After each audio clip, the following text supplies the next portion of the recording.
आगे हम देखते हैं चैप्टर नंबर 11 होलोजोइक न्यूट्रिशन, जिसके अंदर digestive system of man important है, alimentary canal, role and accessory gland of digestive system, जो डाइजेशन के अंदर हेल्प करते हैं आपके एसेसरी ग्लैंड्स, वो इंपॉर्टेंट है टॉपिक। आगे बात की जाए चैप्टर नंबर 12 सर्कुलेशन की, तो सर्कुलेशन के पर्सपेक्टिव से सर्कुलेटरी सिस्टम ऑफ मैन ये बहुत मोस्ट इंपॉर्टेंट टॉपिक है। फिर हार्ट का स्ट्रक्चर, उसकी फिजियोलॉजी, एनाटॉमी पढ़ेंगे हम। आगे बात की जाए ब्लड वेसल्स, फिर हम ब्लड प्रेशर को डिस्कस करेंगे, और ब्लड प्रेशर के बाद जो इस चैप्टर का लास्ट और इम्पॉर्टेंट टॉपिक होगा वो होगा लिम्फेटिक सिस्टम। नेक्स्ट अगर हम देखें तो चैप्टर नंबर 13 है इम्यूनिटी।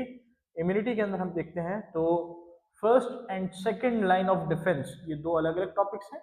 ये दोनों टॉपिक इंपॉर्टेंट हैं बोर्ड के पर्सपेक्टिव से, आपके पास क्वेश्चन आंसर्स में इसको पूछा जा सकता है, लॉन्ग में भी और शॉर्ट में भी। चैप्टर 14 की अगर बात करें, जिसमें गैसेस एक्सचेंज एक लास्ट चैप्टर है बायोलॉजी की बुक का, चैप्टर नंबर 14 गैसेस एक्सचेंज, उसमें रेस्पिरेटरी सिस्टम ऑफ मैन, ये एक इंपॉर्टेंट टॉपिक है। नेक्स्ट जो इंपॉर्टेंट टॉपिक है आपके पास वो है mechanism of transport of gases. अच्छा जी, इसके बाद हम नेक्स्ट वीडियो में चैप्टर नंबर 1 बायोलॉजिकल मॉलिक्यूल्स के जो इंपॉर्टेंट टॉपिक्स हैं वो डिस्कस करेंगे। मैं उम्मीद करता हूं आपको ये वीडियो पसंद आई होगी। Thank you so much.